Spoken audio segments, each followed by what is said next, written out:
Hello and welcome back, fellow metalheads, to a new mini-series on the GWN Metal Podcast, in collaboration with Canada's Black Magic Inner Circle known as Covenant. In celebration of the collective's 10-year anniversary and upcoming festival of the same name, taking place in Vancouver, BC between September 25th and 27th of 2025, I will be sitting down with some of these occulted and esoteric bands to dive deeper into their music, creative process, and darker imagery. To commence, I bring you a deeply transformational conversation with Shawn Haché, a founding member of Covenant and multi-instrumentalist for various bands within the Inner Circle. We take a peek behind the curtain into the creation of Mitochondrion's highly anticipated double album, Vitriseptome, while still leaving much to be explored and uncovered by studious fans of the band and the black and death metal genre. Without further ado, here's our discussion on the great work.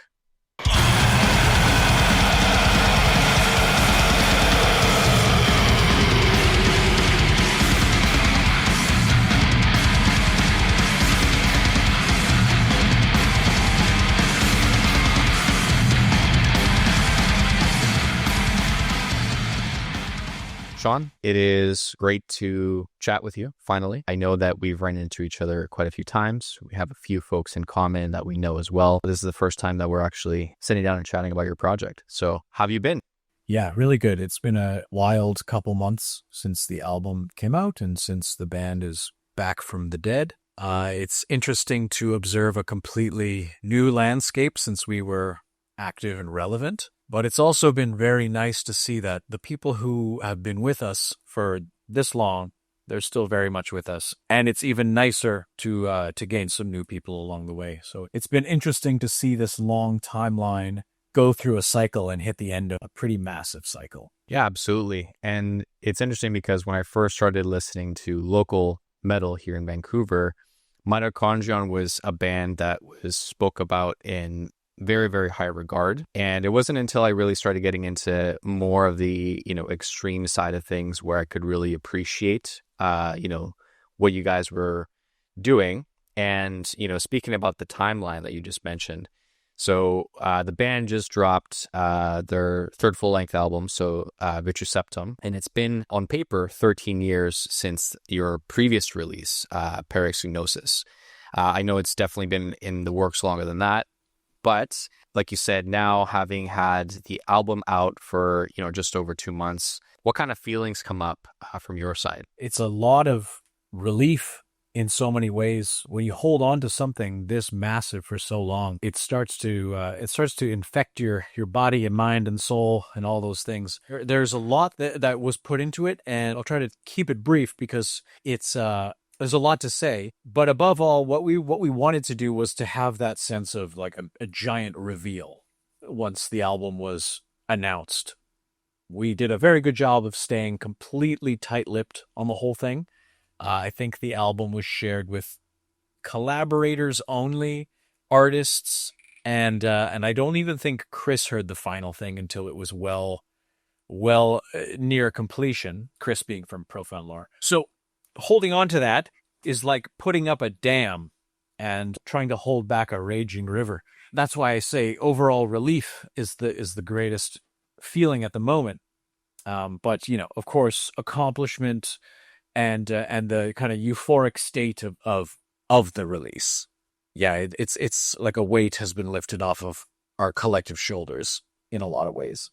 Yeah, I mean, like you said, having it done or being perfected for, such a long time, I could imagine that not only are you guys putting pressure on yourselves, right, to make it the work that you anticipated it or the vision that you had. I guess the question around that too is like, during the creation of Vitriseptome, did you guys have any like pressure from, diehard fans, other folks in the circle that weighed into that process? It's funny you mentioned that. I was reviewing an old interview from 2016 when we did a tour down to Maryland Death Fest on the East Coast of the USA. So this is 8 years ago. 8 years ago, I was getting the question of when's the next album? When's the next album? When's the next album? And that was fairly relentless for quite a while. At first it was motivating, and then eventually it just kind of became background noise because we couldn't tell anybody when, because there was no when. The way we work, the process is very wrought and very overburdening in many ways, but it has to go through the process to reach completion. So there's no write a record in 2 years and put it out. It demands a lot from us. It demands a lot from each individual and collectively. And yeah, we just had to go through the process. To put into perspective, Parasynosis is a 45-minute record, possibly longer, more like 50-minute record. So about average record length as far as we're concerned. And that still took a monumental effort. That was still 3 or 4 really focused years of work. So then expand that to whatever we're at now, 87 minutes, I believe the album, Vitriseptome is. So, include now that extended length of material, the amount of thought that just goes into putting that together, because we don't just whip out material or write off the cuff. Everything is done for a reason. Everything is in its place, in its time, and very, very overthought. Yeah. It's interesting when you talk about that, but also just the density, because I can tell you for my first 2 listens, it was all consuming, but in a very good way. I'm one of those people that, like many of your guys' fans, want to sit with the work and try and absorb as much as possible, understanding that there's definitely a lot more to it, and it'll come back by repeating and listening to it again to uncover more layers. And so, I can only imagine, as someone who has the creative process on top of that, right? It would amount to so much work, so much energy. And there's actually a quote that I wanted to read back to you that I saw on your Bandcamp when I first looked at the album. And it spoke to me in the same way of, speaking of density, curiosity, and I wanted to get your take on it. So for those that have taken a look at, your Bandcamp, towards the bottom of the description, there's an inscription that says, "This great work nearly took the life of all involved, leaving all to question the true meaning of death. Nantrodomania, obeisance to the Abraxan force under Saturn's guise." So I'm hoping to kind of open up the conversation with that and get a little bit more insight into maybe the symbology or how that plays into the themes that you guys decided to write about in this particular work. Perfect. And this line actually is a great way to explore just about everything going on in the record. And, I don't want to reveal it too much, because I spent 3 years just reading and researching for the themes before I started actually putting pen to paper. And luckily for me at that time, a good bulk of the music had already been completed and demoed. So I had material to work from, and I could directly scribe the lyrics that would fit exactly into the songs as I wanted them. Anyway, but to this line specifically, we could just go through it. This great work, the great work, capitalized G and W. We're referring to the great work of alchemy, the great work of occultism in general, the philosopher's stone, kind of reaching that point of enlightenment, spiritual elevation, whatever you want to call it. And in process of doing that, yes, it hyperbolically, yes, it almost took the life of all involved, meaning we poured our life force directly into this. This what became the goal of life, essentially. And in my belief system, reaching that philosophical goal is the point of life. And, in alchemy, we slough off, burn off, remove parts of the self that aren't needed, or transform those parts to make them more perfect, to realize yourself as a more perfect being. So leaving all the true meaning of death. What is death exactly? Is it the gateway to something else? Is it necessity to end a cycle to continue the next cycle of becoming, death inevitably leading to rebirth? And the funny thing is this record is a death metal record, of course, so that theme demands to be explored. However, it's also an optimistic record, which sounds counterintuitive. While Parasynosis was absolute grime and pain and torment, this is not. This is re-emerging from the grime and the pain and the torment, but we're exploring the process of diving into it and re-emerging from it. If you look at the lyrics, the cyclical nature of it, and kind of the final phrasing versus the beginning phrasing, you can see a narrative unfold. I was very conscious of doing that, and I hope people can dig deeper and find some of that. Going forward, in 𝘊𝘰𝘯𝘷𝘦𝘳𝐴, that is a concept that Carl Jung made famous. That is the idea that one opposite can easily become the other. And I see that very much as unifying the opposites to truly understand a concept. And this concept of polarity, which exists in some spiritual New Age thought, which really has resounded with me, even if it is a New Age thought. The idea that all extremes just exist on a continuum. Where does light become dark? Where does hot become cold? It's one thing. It's just gradients of the one thing. So that's what exploring in 𝘊𝘰𝘯𝘷𝘦𝘳𝑴. Obeisance to Abraxas. Abraxas is the deity that we've celebrated since Parasinosis, and it's stuck with us for a very long time. Again, kind of representing that Jungian counterbalance between good and evil, light and darkness, unifying extremes. Also a Gnostic deity. So the Gnostics were very keen on, searching for the inner light that connects back to the divinity, because we live in this false constructed reality by a cruel and evil and insane God. And to reach the true divinity, we must explore that tiny bit of light within the self to get back to the pleroma beyond. And then, yes, Under Saturn's Guise, a big part of this album is very autobiographical for all of us. We're all fairly close in age. We're all experiencing Saturn's return in its own time, of course. Me personally, I had experienced it very severely. And if you're not familiar with that, it's the last 3 years leading up to your 30th, 31st birthday, as Saturn exists on a 31-year cycle. So it's where Saturn was when you were born is where it will return to again at 30-31. And those last years are supposed to be like the reign of Saturn, the torment, the chaos, the change. It doesn't necessarily need to be bad or negative, but a change inevitably comes. And if you speak to most people, they can tell you they had a profound realization during that time. And I did as well. Not to say that profound realizations stop at a certain age, but they're very poignant around them. The cycle happens again once you reach closer to 60, 61, 62, midlife crises, becoming a senior, things like that. So Saturn is almost like a psychopomp in the sense of guiding the soul towards its inevitable conclusion. Saturn has two forms. There's the black form, the gold form, and that's explored throughout the album. So you have a giant chunk of the theme of this record in that phrase. That's incredible. Really appreciate your detail and explanation there. To kind of relate it to what you were just saying, it's interesting about the cyclic nature. I did take the time to read the lyrics. Again, very dense, and so I didn't fully understand it. But I could see that thread that you were speaking to around rebirth and the ending having more of this forward-looking nature to it in terms of the lyrics. And then relating that to the Saturn's Guise, it seems like, with that context, when someone listens to the record, you can kind of tell that it goes through that cycle, right? In terms of the musicality, it's very chaotic in certain parts, but more atmospheric in others. And it kind of alludes to some of these complex emotions that one might experience throughout that particular period of time.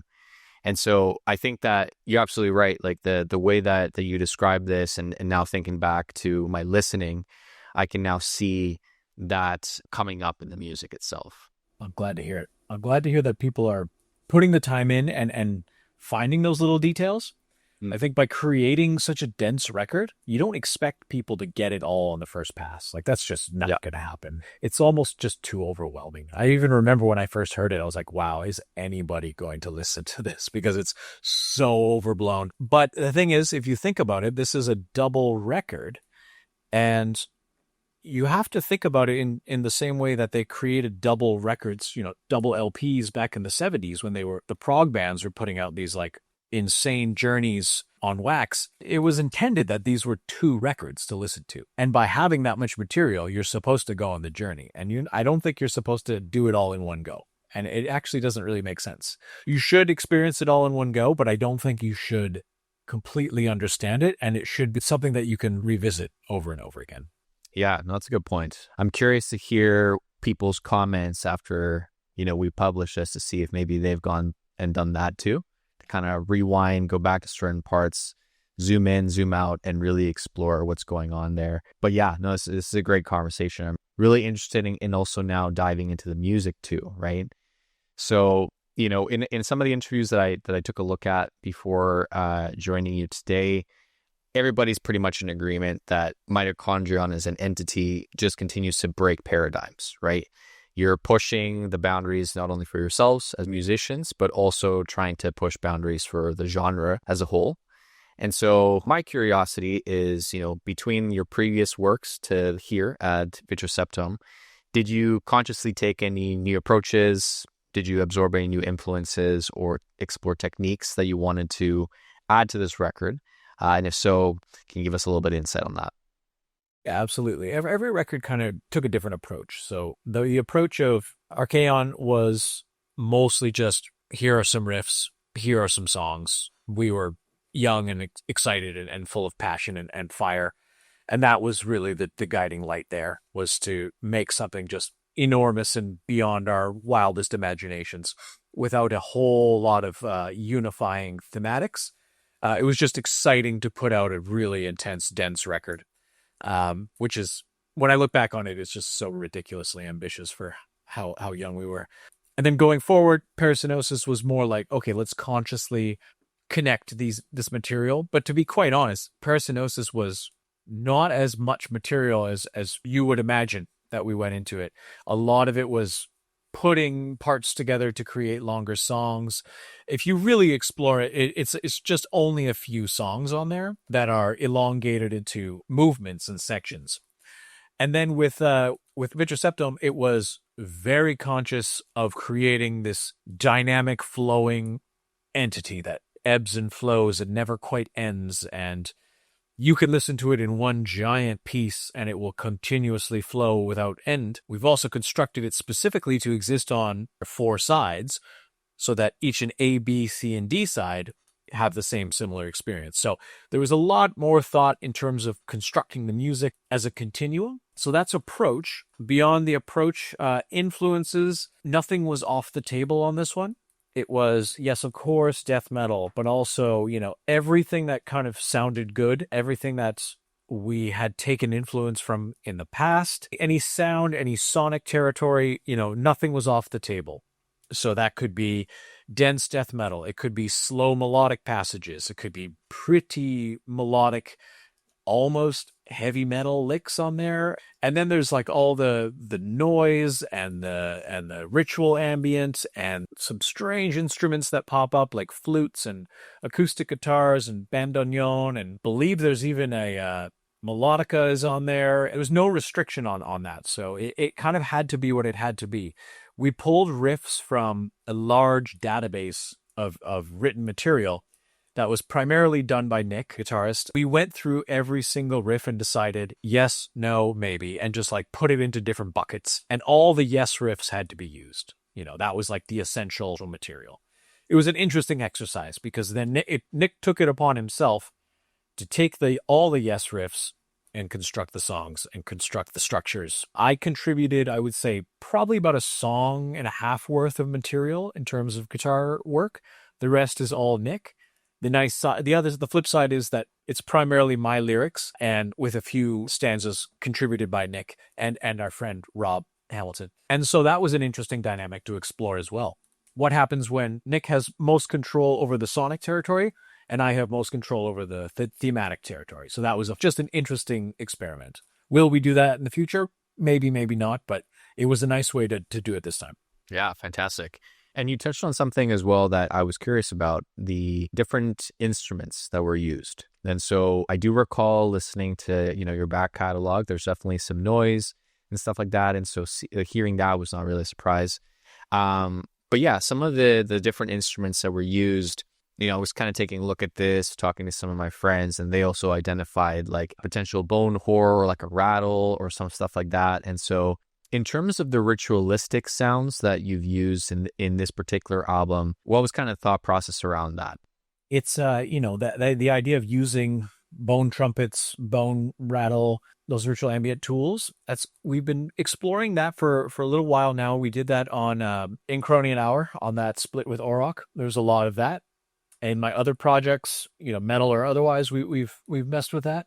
And a lot of those tools came directly from our friend Rob Seipbear. And I'm really proud that we included them on the record, because when trying to explore those channels of death, I think it's important to use direct instrumentation that evokes that direct specifically. That's where the reasoning behind putting that on there, so that that goes from multiple cultures in a myriad of ways. So you could explore that and how you want, but that was how it served us.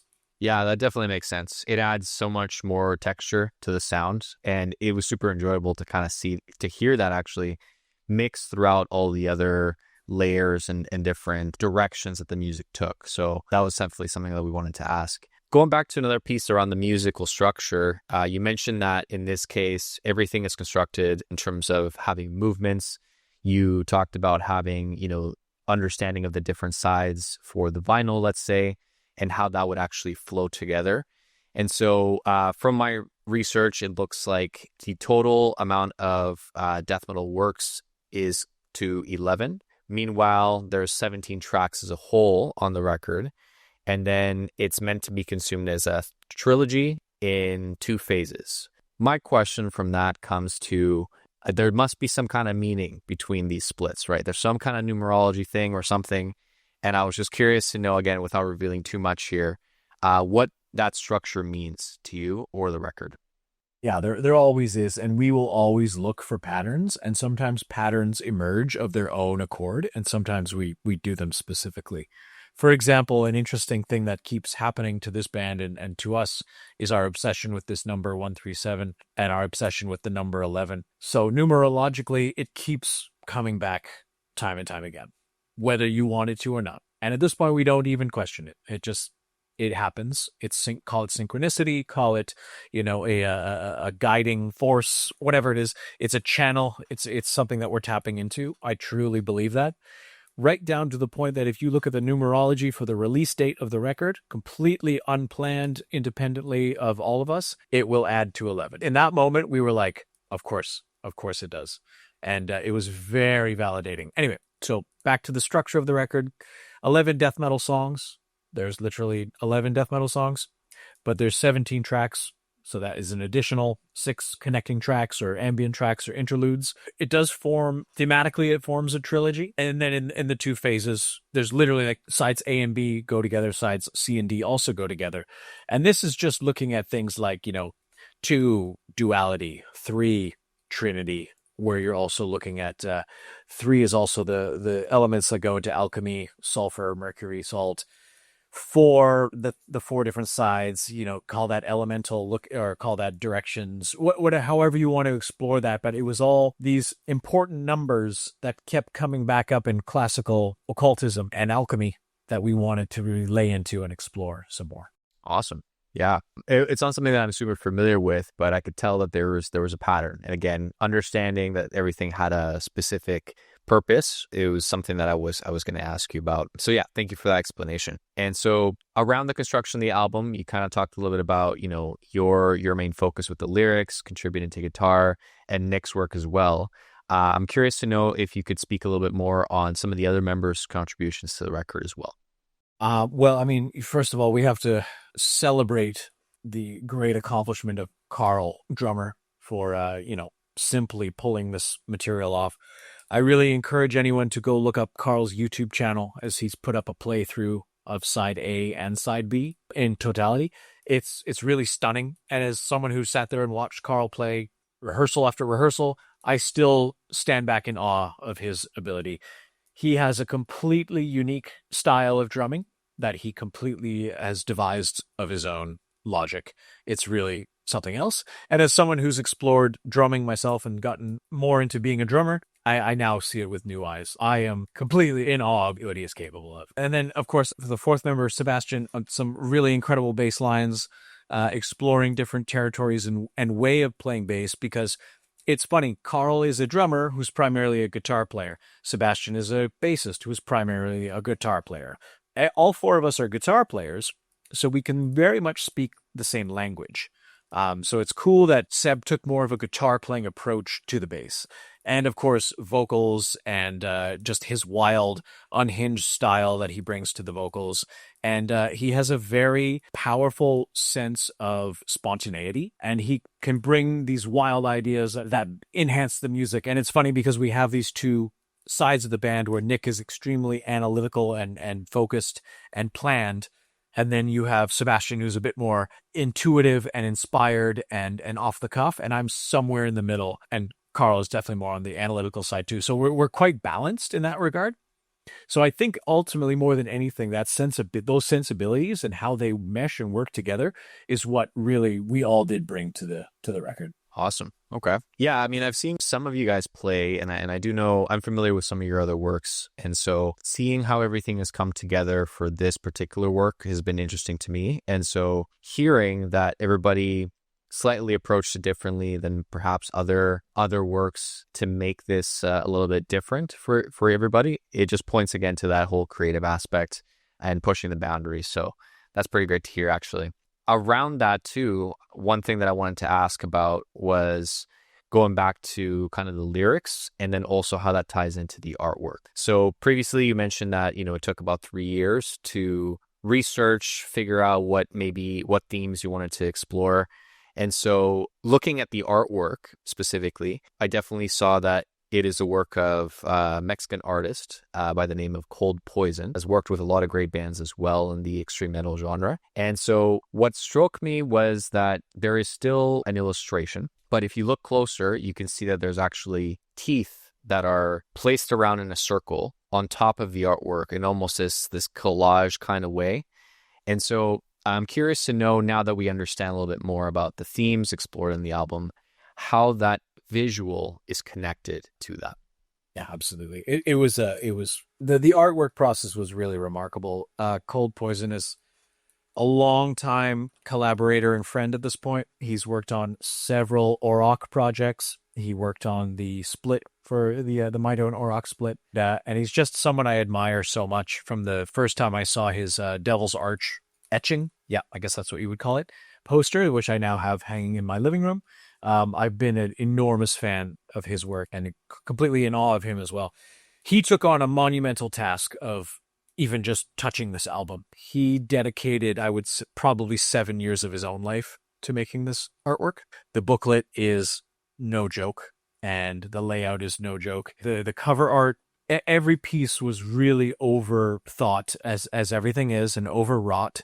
And he took it with stride, and he put up with our wild ideas and insane, pedantic changes that we would request. When it comes to the cover, you can see a few things going on. There's this reptilian motif going on. The four corners are kind of looking at different parts of the human body, where in regards to like the humors. So we're looking again at 4 humors. The humors are kind of an early form of biology. Alchemy is an early form of chemistry. You can start to see those things tie together. What the wax seal is covering is this spinal column going up through to the eye, and so to like almost like the pineal gland of raising the energy up through the spine, out through the crown chakra, and some Eastern thought there. Regarding the teeth, consuming, gnashing teeth, Saturn consuming his own children, or his own son, that famous 𝘕𝘠𝑗𝐻 painting you can pick of. Also, Arturo 𝘊𝘰𝐯𝐷𝘦𝘬𝐴 is a really talented photographer as well, and we wanted to explore more photography with the record. What started as initially we were going to just do photography, developed into photography and illustration. So then placing photography on top of illustration was kind of the next logical step. It was never intended. Once again, it's one of those things that revealed itself. And then you have the wax seal in the middle, which is not digital. That was hand-drawn, created. The seal was based on a very classic alchemical vitriol seal, redone for the needs of the record and the themes of the album. And locally, down in Mexico City, he had the wax seal stamp manufactured. He received the wax, he hand stamped it, and then he placed it on the record, or he took the photo and then digitally placed it on the record. So that's what's going on there. It's an incredible piece of multimedia that he put together. It's one of the most unique bits of artwork that I think I've seen in a long time for a death metal record. Yeah, absolutely. That's incredible. I had no idea it had that long of a process, right? And there's so many different elements to it. Yeah, that's great. And I'll have to go back now and explore that artwork a little bit further, right? To kind of see those different motifs you mentioned.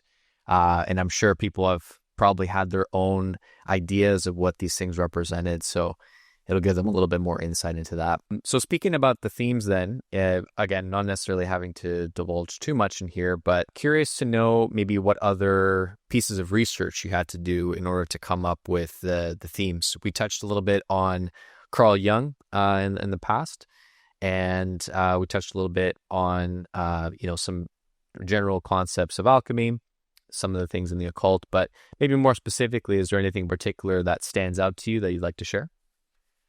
Yeah, it was just my interests all at the same time was forming a worldview based on, and a lot of that was, yes, Carl Jung, and specifically his works of alchemy. You could see the direct references throughout the album. Maybe a bit more Jung than classical alchemy, I will admit at this time, because it was just something I felt so fascinated and passionate about at the time. I was reading a lot of Joseph Campbell, so exploring the hero's journey, to try to get that narrative sensibility within the record. There is, like, from the very beginning, there is a literal figure who goes on a journey throughout the record. It's a little bit obscured here and there, but it is in there, and it's intended to be there. And additionally, I was reading a lot of necrosophic work about, just, to lack of a better term, just the glory of death, and how that functions as a living spiritual system and a antinomian system. So that was something I was quite keen on at the time. So finding the mingling of all those things.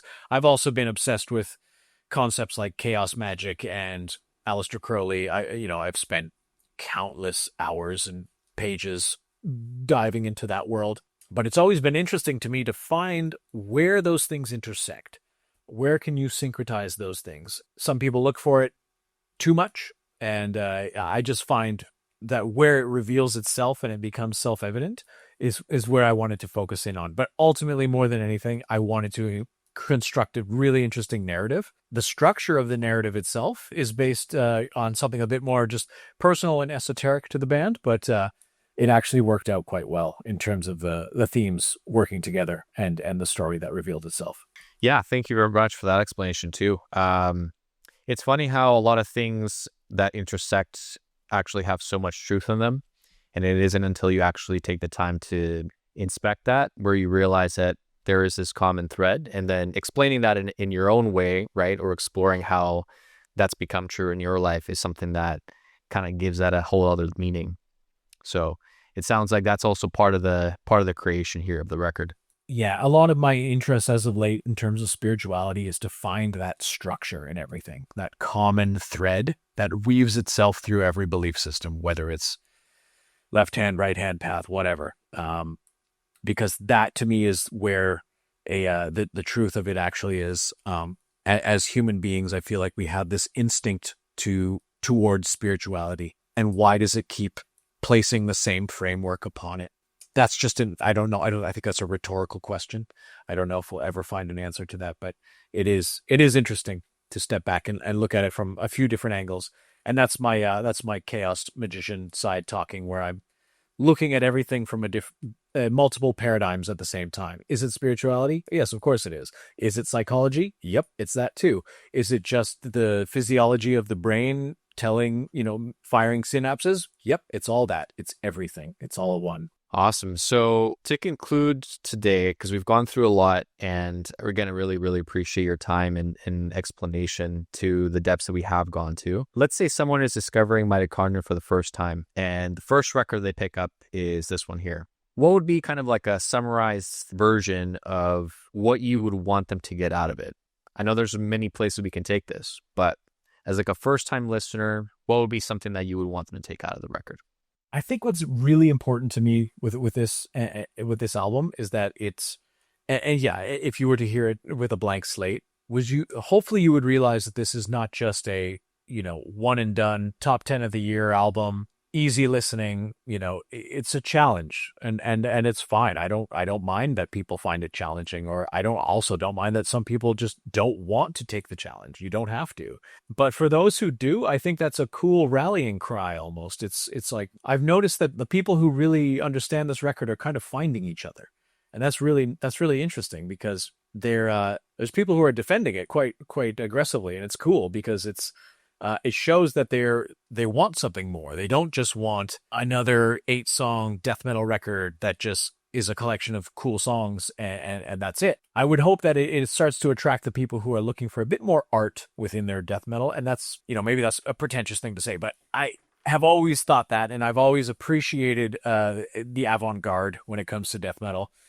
When it comes to anything black metal, any metal, I love when boundaries are pushed. I also love classics. Like, I'll sit and listen to Sepultura, Cannibal Corpse, and Immolation all day, every day. But I always want more ultimately, and I think that's what resonates the most. So I hope that it has longevity, staying power, and hopefully would make a brand new listener think otherwise about what they could get out of death metal.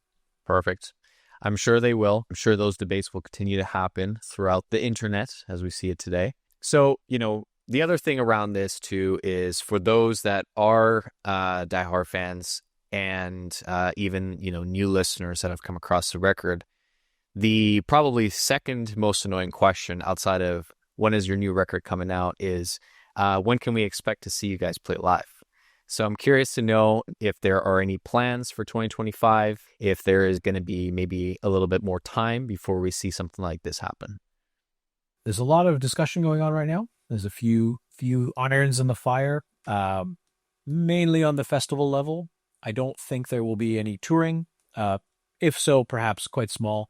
Life doesn't really dictate touring right now for anybody. It's also an enormous pain to tour and play this kind of music every night.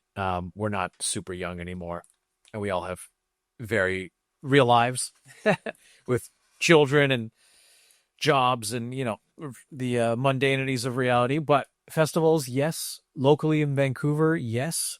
Abroad, hopefully. And we're working on that right now. It looks like we have another foothold in Europe. And I would like to continue to explore that, because I would love to get back out there, see people face to face, and perform this music that we spent so much time creating for whoever wants to hear it. Absolutely. Well, look forward to that whenever the announcements are made. Once again, I really want to thank you for your time and, sitting with us and exploring this record from your vantage point. It's definitely, in my opinion, a very important release, not only for the Canadian metal scene, but for death metal as a whole.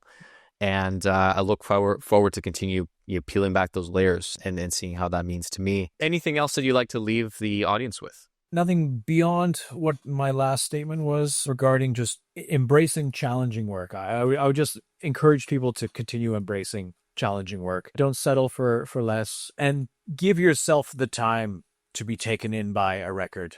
I know this is an old guy thing to say, but, when we were younger, and I assume you're not too much younger than I am, we would, sit with the CDs that we have. We would explore every last inch of them. We would listen to songs until, we memorized every riff, every piece. And, that was just by virtue of having limited access to physical material. But I think it's also just a deeper appreciation that digital music has eroded. Like, I of course listen to digital music all day long. I'm certainly not above it, but I do cherish and miss those days of being young with my CD booklets and just like devouring them inside and out. So that's why we put so much effort and time into our record booklets. I wanted to include notes just like Carl Sanders would in Nile. I wanted to put obscure little phrases that you could only discover if you were to twist it this way. And, the experience of not just listening, but also the physical and the visual, and it all kind of informing and enhancing each other. Awesome. Well, thanks, Shawn. Really appreciate it. Thanks, Mike. Yeah, that was great.